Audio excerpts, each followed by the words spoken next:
Kleinstadt Göttingen 2002, that everybody read, I think, who's here, received the Frankel Prize in Contemporary History and was an LA Times Nonfiction Book of the Year. It has also been translated into French, Dutch, Polish, and German. Yeah, I said that, where it received an accolade as one of the 3 most innovative works of history published in 2002.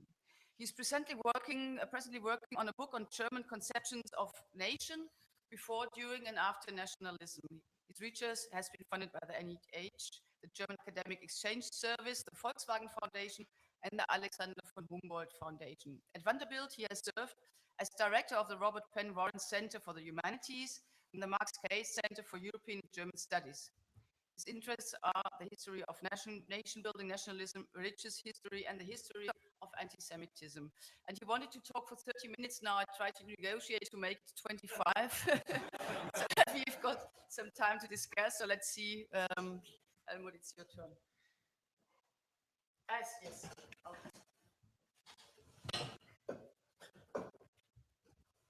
Please start. Okay, you want to put first.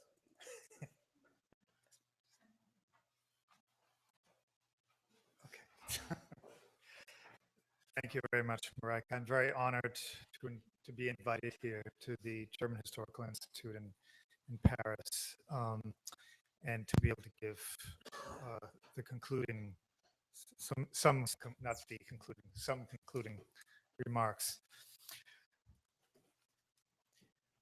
Richard Wetzel, on the first day of the conference, asked me a very good question, I thought, and this was how this conference would have looked 15 or 20 years ago. And I thought about this. I've been thinking about this ever since. And one answer is obviously that it would have been about one country, that one in the middle called Germany.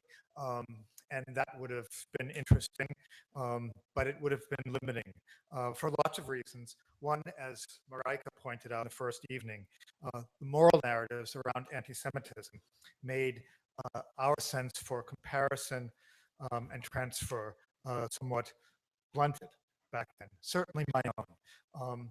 Now what we have is a wider aperture.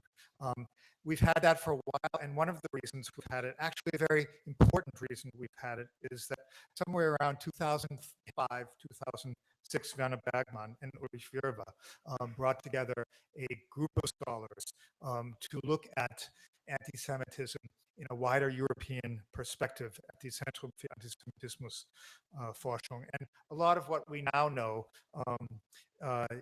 is a result of these specific comparisons and the precise comparisons worked out by that initial group. We also have seen and heard about precise comparisons here, about the United States and Germany, about Germany and England, especially with an eye to how anti-Semitism became salonfähig, or sort of capable of being spoken about in polite company in both countries. We've heard about Stephen Engelman's project on comparing France and Germany.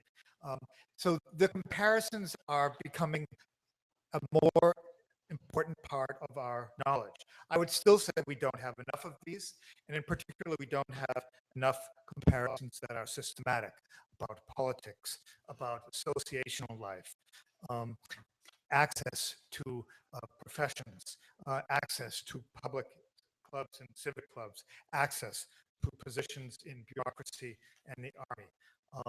What we also are now starting to have, and this is, as we've been told many times, and this is of course true, we don't have enough transnational history of anti-Semitism. Now I'm going to put aside the differences between transnational and international. We've discussed them here.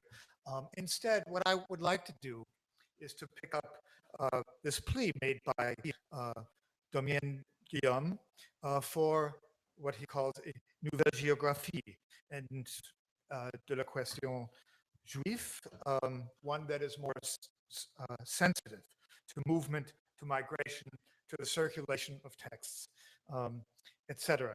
Now, I'm not quite sure if la question juive is the right word, and I didn't mean to imply that there was something problematic about that.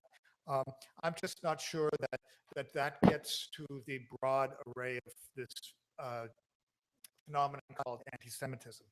But we'll just put that aside for a moment. What we want to do, I think that the idea of thinking about a nouvelle géographie is an idea that is, at least for me, very good to think with. And I like to think with maps, and so I've made hastily this morning at 5 o'clock before my coffee, so I apologize for them, a series of maps that maybe will help us to think. So if I could get the next one. So what you saw, of course, was a map of Europe, of nation states. And the map that I'd like to start us thinking with is a Europe without them. And to ask you if you were making maps or a nouvelle géographie for the history of anti-Semitism in the 19th century, what would be the, how would we contour this new geography? Or in mapmaker's language, how would we layer it? Or if anyone does Photoshop, same principle. What layers do we put on? Nationality. After all, Europe circa 1900 or throughout the 19th century is not really a Europe of nation states, but it's a Europe of empires. So those political boundaries, with some important exceptions, and France and Imperial Germany are in some ways those important exceptions. Of course, they also have empires. And those empires, and we haven't really discussed this, those empires have a feedback also onto questions of anti-Semitism. But nevertheless, nationality would be a layer that would look very different than the political borders that you saw in the first slide. A second question, or a second possible layer, is religion. Now, both religion as a category, something like Konfession in German, and as a life structuring mentalité that comes with very, very different intensities in different parts of Europe and between city and country, and that is also different, as Ruth Natterman pointed out, it's also different as a question of gender, because in some parts of Europe, religion has, in fact, become feminized to a considerable degree. So religion is another overlay that we have to consider, and I think has been considered at this conference. I don't think has been considered enough at this conference. That's another one. A third possible overlay or contouring of our quite naked map up there is economic and civil development. Now, the title of this conference is Anti-Semitism in the 19th Century. But 80%, I didn't do a precise calculation, but about 80% of the contributions are actually about the period 1880 to 1914. Why is this the case? What is it about the level of economic and civil development that places our subject, as we think about it, in the late phase of the long 19th century? A fourth overlay that we might think about up there is where Jews and Christians live together and where they don't. Now, this is important for us. It's important because anti-Semitism as a Projektionsfläche, what is it, projection screen, that can exist anywhere. We know that. But other kinds of anti-Semitism can't. Social exclusion can't. Anti-Jewish violence can't. And the competition among Christians and Jews for scarce resources, which also sometimes contributes to anti-Semitism, that can't. So that part of the map is perhaps also important. Something we haven't really discussed at all at this conference, and I don't mean this as a criticism, you can't discuss everything, but we haven't even discussed or scratched at the whole question of suffrage regimes. One reason why 1880 to 1914 is important for our topic is because it is the age of mass politics in which there has been a huge jump or a huge extension all throughout Europe of suffrage regimes. And we have to talk about that because it brings us to the uncomfortable Feststellung, the uncomfortable realization that there's a link between democracy and modern anti-Semitism. A sixth thing that we might overlay here is emancipation regimes. This came up in the 1905 discussion, right? Russia, and to some extent Romania, yes in the constitution, but maybe no in practice, have way more restrictive emancipation regimes than is true of much of Western Europe. How does that structure our topic? The seventh overlay, we get into a lot of overlays now, and one thing that you know when you make maps is the simpler the better, and now we're in a very complex map, but here we are. Class analysis.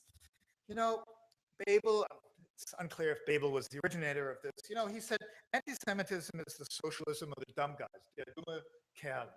And there's some truth to this, because anti-Semitism does have to do with something about the social and about social protest, or at least some kinds of anti-Semitism do. Also, there is a serious question about carriers, especially middle-class carriers. I think Werner Bergmann mentioned this about, what's his name? William Hagen's, see, I'm getting old, I don't remember people who have written articles for it. William Hagen's interesting thesis that the way in which this works in Eastern Europe does have to do with the temporality of the middle class. It is also true that we talk a lot about transfers, but we have not talked at all in this here about transfer between classes, from the middle class to more popular classes, which is really quite decisive. And I think it's decisive for any kind of models we would build. I thought about, you know, when we were discussing what is anti-Semitism, if you think about a book in another field, which I think is another good book to think with, this is Miroslav Hoch's book about the development of nationalism in small states or small nations. It has a very fine-tuned developmental sense of how nationalism develops. And I think it's a question to us. Do we have something like that? And it's an interesting book to think with, precisely because it also comes from a field, the study of nationalism, which, like the study of anti-Semitism, also labored for a long time under the moral narrative. I think too, in this context, I think that that Michael Frankl and Miroslav Szabo's discussion of Klaus Holz was in this way extremely fruitful, because it makes us think in categories and arguments that are precise. Holz's argument that, quote, not all nationalists are anti-Semites, but all anti-Semites are nationalists, has, of course, the important truth-generating characteristic that it is possibly, and I would say probably, wrong. That's important. You need to make, I'm a Popperian in this sense. I think when we make statements, we need to make statements in a form that are falsifiable, so that a statement can possibly be wrong. And I think that this one is at the level of anti-Semitic violence and protest. A lot of the people engaged in that kind of anti-Semitism are not really engaged in it primarily with a discourse of nationalism in mind. Now, all of this, of course, does not, these caveats and these ways of thinking about it does not really bring us conceptually much further, though I think that they got very far, much further than social and cultural history as it was mapped out in the 1970s and 1980s, when the new social history became established and the new cultural history crystallized. That's okay. That's the history that I learned to write myself, and I think it brings us quite far. This is because these categories cover area, but are not actually spatial in a precise sense. They require us to compare like with like, or to think in terms of variables. and they do not yet invite us to think about the play of scales, the jeu d'échelle, or transfer, or histoire croisée, or networked, or dissemination across lines, or how people and ideas travel across space. Now, once we have opened the aperture, as in fact is the case in this field and as this conference has shown, it is possible to look at these issues with fresh eyes. We might ask, for example, about anti-Semitism and a kind of temporal density that we sometimes see. Why across Europe do manifestations of anti-Semitism crowd into very compressed periods of time, like the 1840s, which we started our conference with, but did not spend very much time there. That would be one such density, following the Damascus affair, the hunger years of the 1840s, the incredible politicization that happens in these years. Also, the generation of the early critiques of capitalism, of which Marx is only one. The accelerated tension between city and country, and something which I think we consider less, but I think is very important, the new valorization and nationalization of the countryside in a way at the dusk of its disappearance. Another density, and we can go to the next slide, and I apologize for the silliness of this. This was at 5:30 in the morning, and a little bit this afternoon. Another density is 1879 to 1884. This is the period in which the term anti-Semitism was coined. This is the beginning of those massive pogroms that began in 1881 in Elisabethgrad. This is the period of the anti-Semitism debate commenced by Treitschker's article Unsere Aussichten, published in November 1879. And actually, the whole article, if you read the whole article, it's mainly about the Eastern question. The anti-Semitism part actually comes only towards the end. It's not an afterthought, but it's not, in terms of space, it's hardly the main thing in that article. The nationalistic and soon-to-be anti-Semitic turn of the Austrian-German National Party, and so on. I just put those up there so one can see these things without seeing the national borders. One could imagine that this is one place in which these things interact more directly. I also make some things bigger because some things were more important. The synagogue fire in Neustädtin was important, but it wasn't as important, obviously, as the pogroms that began with Elisabethgrad, or as important as the mass emigration of mainly Russian Jews from the Pale of settlement. And anti-Semitismus debate was important for the intellectual formulation of anti-Semitism in this period. So one of the things in maps you can do, and again, I did it badly here, but one of the things is you can ask this question about the relative importance of something. I mean, not every time that there is an anti-Semitic utterance is it really terribly important from the political level. But some things were, and the anti-Semitism debate was, and those pogroms obviously were as well. Well, I think about it geographically. Partly because we don't know enough about how these phenomena are connected and how they influenced each other. Partly this is because most of them have been dealt with in terms of national history.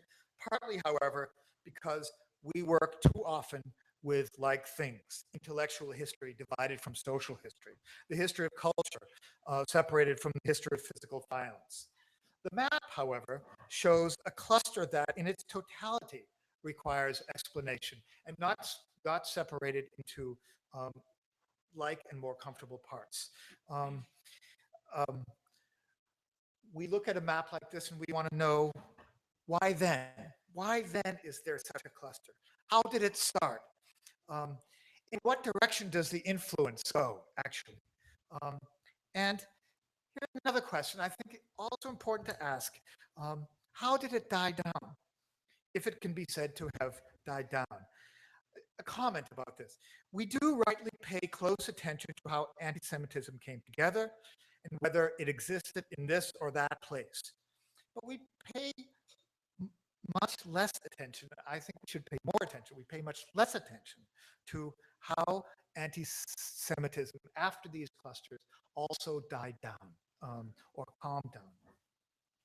If I've learned anything from my years of working in this field, it is that anti-Semitism, whether as an attitude, a social practice, or as violence, is not something static, but rather something vital. Like any form of hate, it has a dynamic, a beginning, a middle, and an end. A process. It's a process, as the anthropologist Victor Turner would have said. And we consider it as static to our analytical impoverishment. The second temporal cluster,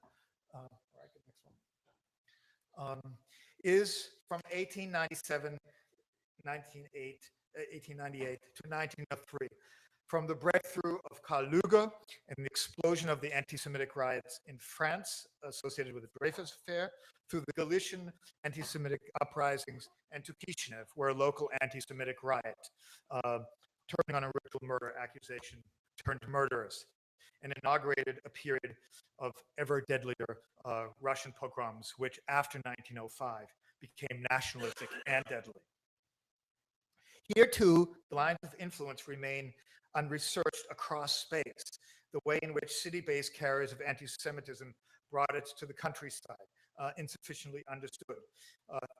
For some parts of that, yes, but for all of Europe, perhaps not. And at the end, how anti-Semitism was, how the urban-rural aspect of all of this work. This is something I think that when I thought about this conference and I thought what was said and what was not said, one of the things, and I sat down to map some cities and towns which had been mentioned, I realized that I didn't have a lot of work to do because actually not a lot of cities were mentioned. We have a lot still about nation and a lot about international, but it's not quite the same as having a lot about place. And it was interesting to me that I didn't have a lot of work to do this morning to map place. I was grateful for it, don't get me wrong. But, and this is true, and it's true about cities, but it's also true about countrysides. We have to remember that in this period that we're looking at, even in circa 1900, most of Europe is still rural and or small town. Even in Germany, the percentage of people living in cities of over 100,000 is not yet 20%. And that's one of the more advanced countries. So in terms of urban rural divides. In the smaller world of small towns and rural areas, there are certain carriers who are very important, certain professional or certain Berufsgruppen who are just critical to the story. School teachers, pastors, priests, women, sometimes serving, as Marion Kaplan showed, as mediators between an increasingly animosity-laced public sphere. These stories, I believe, need to be brought together more precisely. We also see, when we look at a map like this, surprising connections. A ritual murder case in Brasov or Kronstadt, a drawing from another in West Prussia, for example. The influence of a city mayor on a rural movement in Galicia, and the massive influence of the Dreyfus case on events across Central and Eastern Europe. I think some of these topics, like the Dreyfus case, not quite global, but European, would be interesting to follow. Indeed, the transfer and the recalibration of phenomenon has been one of the most important takeaway lessons of this conference, certainly for me. The surprising ways in which Swiss Protestants look to their Prussian co-religionists as they think about Jews. The way in which nationalism was partly decoupled from anti-Semitism in the Czech lands. How the best-selling mid-19th century collection of fables was less anti-Semitic than the more famous Grimm's folk tales, which included more anti-Semitic tales, and by the end of the 19th century, perhaps unfortunately, did indeed overtake its more even-handed mid-century competitor. Or how Edouard de Goumans borrowed from Austrian and German anti-Semites during his journeys and travels before writing La France Juive. All of these and much, much more were surprising and interesting, and for me, part of the take-home of this conference. The conference has indeed brought together wonderful papers that have opened my research aperture and have set research on anti-Semitism on a more generous and in the end more fruitful course, at the end of which one can hope will be a new geography of anti-Semitism, or the relation between Christians and Jews, or la question juive, with a close attention to movement, migration of peoples and ideas, but also of the imbrication of animosity with religion, nationalism, class, gender, the apparatus of the state, emancipatory and repressive in turn, mass politics, and in which a singular nation, Germany, France, Russia, remains important, but it's not the only analytical frame for understanding anti-Semitism. Thank you.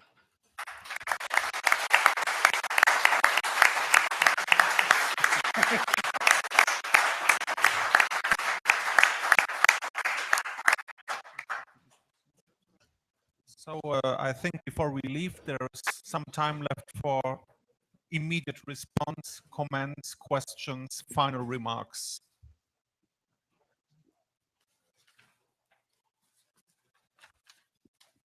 Ich habe nur eine ganz einfache Beobachtung bei den vielen Maps.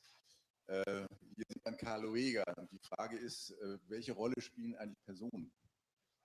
Wir haben ja gesehen, dass also offenbar die Schriften von einzelnen Personen extrem wichtig sind, sagen wir mal von Drummond für vielleicht für Italien oder der französische Einfluss, Leute wie Stöcker für die osteuropäischen Länder.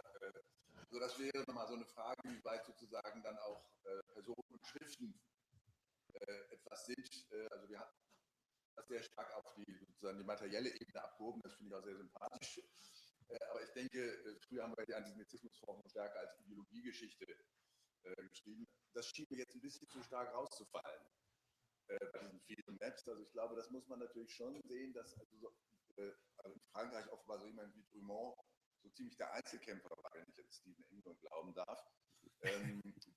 Dann sieht man, dass das sozusagen manchmal abhängt, auch in welchen Gebieten zum Beispiel, wenn man sich anschaut, wo etwa die antisemitischen Parteien gewählt worden sind in Deutschland. Das ist wirklich da, wo es eben einen prominenten Antisemiten gab, der den Wahlkampf gemacht hat. Und nebenan ist mehr oder weniger nichts passiert. Also ich denke, von daher wäre das vielleicht ja auch eine Dimension Ideologie, einzelne Bücher, die möglicherweise sehr prägend sind, Protokolle, Schrift von der Kahal und so weiter. Dann Herr Meißen. Yeah, Helmut, thank you very much. I will try to take up 2 points and which are very helpful and developing, and especially temporal clusters. And so, why are these issues in some moments, and why is anti-Semitism, whatever it is, an issue at one moment and not so much at another? I think one aspect of it is closely linked to what you said about democracy and suffrage. And so the question, who is part of these nations who are starting to democratize? And they're doing so in the public sphere. So these are debates, public debates too, with people who are participating and people who are excluded in this public sphere. Everything you have mentioned, but of course the Dreyfus affair is the best case, are media events. Not, I mean, if you're a victim of a pogrom, it's not a media event for you, but it's in this process, and you're talking about the process, these are media events. So something which is latent, can be latent for a long time, then comes up to the decision, everyday decision for everybody, more or less. like refugee crisis now. You can think about Syrian refugees what you want, but in one certain moment you have to say yes or no, I want to have them in Germany or not. Right. In the Dreyfus affair, it's very obvious. So within families, they split up about the question and they have to say, I'm for or I'm against. I think that's very, and then I wanted to do the link to Alexander Esch's paper this morning, which I liked very much, but I did not agree on one very important issue, I think. It's not, we cannot reduce the analytical category of anti-Semitism to being an anti-Semite or not being one. There is so much in between, and that's what I was saying about latent. We all know from our discussions nowadays, not about the 19th century, all these friends, colleagues, whatever they are, who are telling you, I'm not an anti-Semite, but, or I have Jewish friends, and that's because I am allowed to say this. So I think it could be an advantage not to like try to be the judge who is an anti-Semite and who is a 98% anti-Semite and who is an 85% anti-Semite, but rather go for anti-Semitic discourses, for anti-Semitic arguments, and for anti-Semitic practices, of course. Deeds. Then also in our, and that was what I really liked, Alexander, in your paper, because you really made this reference today. It's much easier to say in such a discussion to somebody, this what you just said was an anti-Semitic argument. I know that you're not an anti-Semite, but be careful. And in historical analysis, I think it's very much the same. In many cases, it's very much the same thing, especially if we're not talking about Radau anti-Semitism, but this more or less civilized anti-Semitic. It becomes very clear and open and so unambiguous only in these moments. So in 1898, you were either anti-Semite or you were not, but in most of the time you can be in between, and you can be in one moment of your life, you can say, okay, it was good to have the Jews out of commerce, but we shouldn't really kill them. So there's so much in between, also in these times, that as an analytical category, and that's where I think Stephen was it was very helpful when you pointed out that we have to use anti-Semitism, whatever we want to understand about it, with it, we have to define it. Then it can be an analytical category over. I wouldn't use it for the 18th century, but even that you can do if you define it, and you have to measure it. I think that's the question. How do you really get to anti-Semitic convictions? It's not enough just to say that there have been politicians who have said this, or there have been authors who have said that. So before the time of demoscopy, it's quite difficult to really have an idea how anti-Semitic a society is. Our observations are quite limited, I think, because of the sources to concrete authors, to concrete persons, and we should be very pay a lot of attention to this problem when we are comparing societies and countries, nations, one to another, which does not mean, and with this I will end, that there are no differences. Of course, there is a difference between anti-Semitism which exists in the United Kingdom and anti-Semitism which existed in Germany. So the next speaker is Michael Frankel. Many thanks for your interesting, inspiring talk. And it's always extremely interesting to look at maps, take away the borders. And let me just connect to remarks that you made. One was, I didn't have much work with putting these specific communities or places or towns on the map. And the other, we haven't talked about suffrage.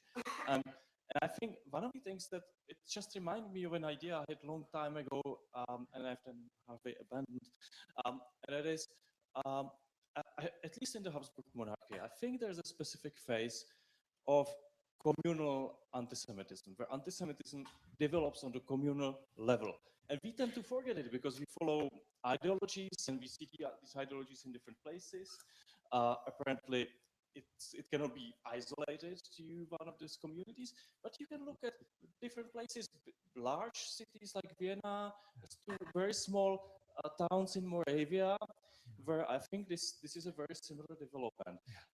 So I think that would be my suggestion to you in order to support whatever, I'm not sure if it's transnational now, European-wide research into anti-Semitism, that looking at integration of anti-Semitism into communal politics, but also communal identity, culture, and comparing this would be one way forward. Stephen Englund. I think at the risk of antagonizing my good friend Uli to bring up David Nierenberg's book again, what that book gives us, since David's not here, and this picks up exactly from what Thomas was saying and Perrine earlier.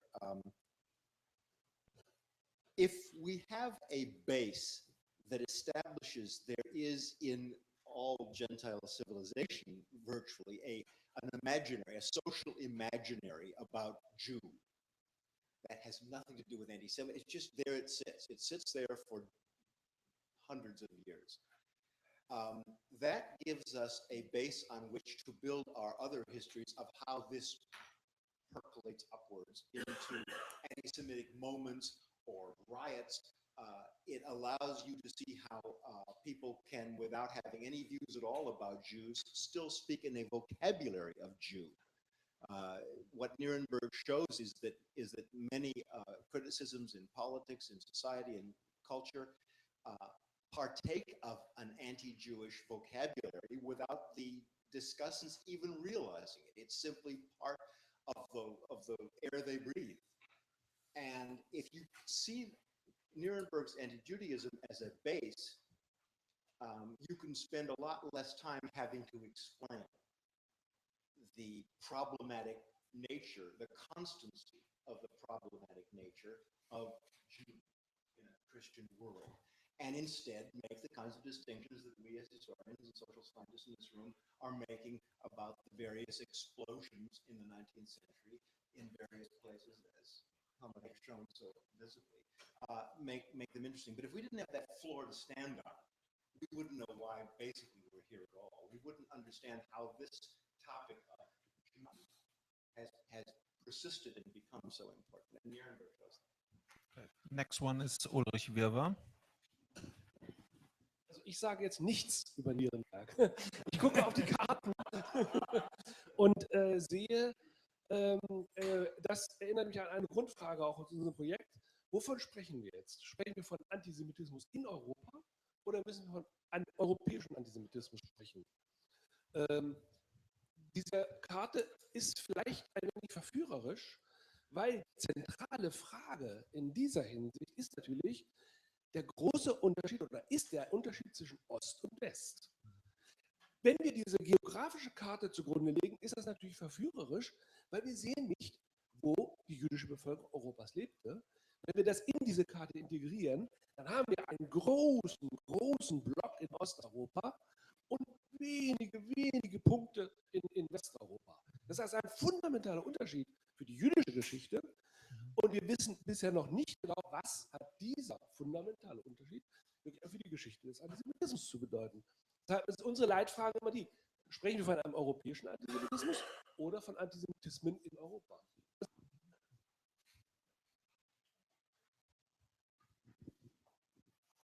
Weitere Wortmeldungen? Any further remarks, comments?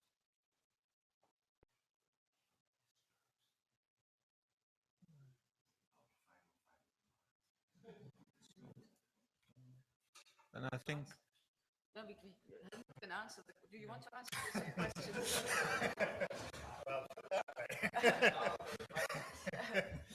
Well, I think that this is a great topic for another Tagung.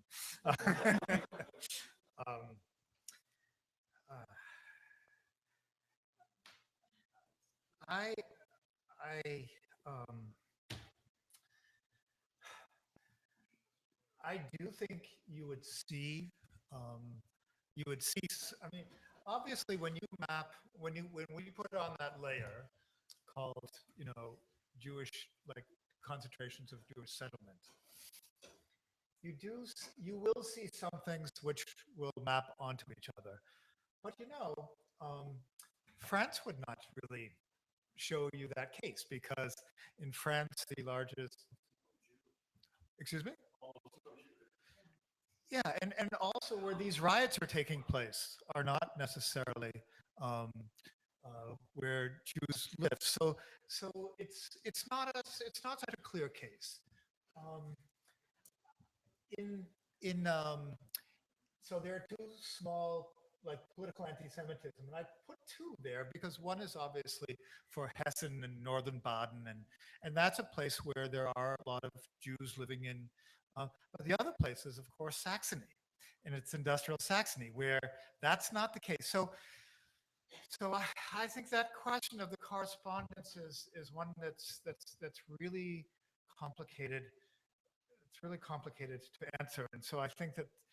I mean, and I don't know how to answer the question. I mean, I think that really is a big question: is this European anti-Semitism?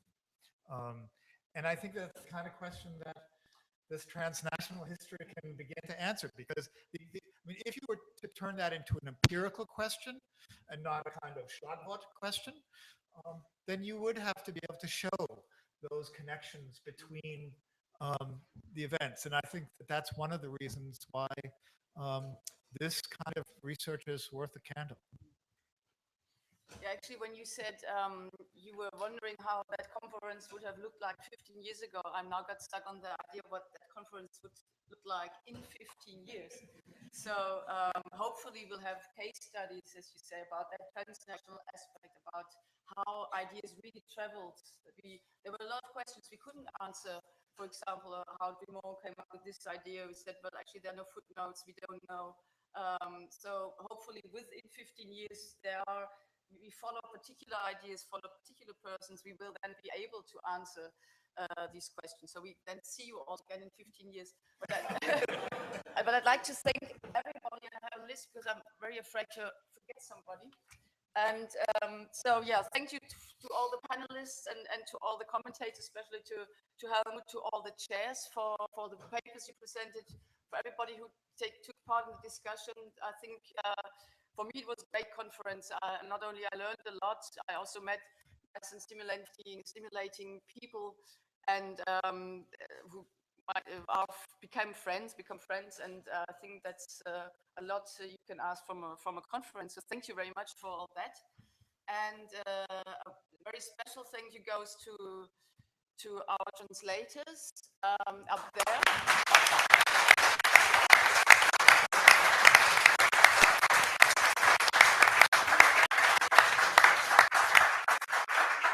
Who did a marvelous job. Maybe let me tell that actually in German or in French so that you have to translate it. French is the best. Put on your speakers. Donc, chère traductrice, chers traducteurs, merci beaucoup pour votre travail magnifique. C'était vraiment formidable ce que vous avez fait, notamment quand les gens parlaient très très vite et ils s'étaient éloignés des micros et c'était vraiment difficile pour vous de suivre et quand même de faire ce travail. Merci beaucoup encore. And then I would like to thank foremost the Max Weber Foundation, who actually made this annual conference possible, because they funded it and paid for all your expenses so that we can come together and discuss. So thank you very much, especially also to the team of the live stream and Twitter. Hope they're still there. Thank you for that. I would also like to thank, of course, the Fondation pour la mémoire de la Shoah, who also funded that conference, and the Musée d'Art et d'Histoire du Judaïsme, and of course the Zentrum für Antisemitismusforschung, especially Ulrich Böber, who not only had made this great keynote, but also helped us with choosing the panelists. And I'd like to thank, of course, the house. So my own equipe of the 19th century, Lisa Bolz, Benedikt Rothagen, who made a fabulous job during that conference. Everybody who handed around microphones, so Lucia Aschauer, Anna Gisch, Odile and Luna, who are not there, they don't hear me, but they really, so if you had a good hotel and you were in a hotel, that's thanks to them. I would like to thank, of course, the director for letting us occupy the house for 2.5 days and discuss here. And yes, I think that's actually everybody. So that's on my list. So thank you, and yeah, have a safe travel back, and hope to see you soon.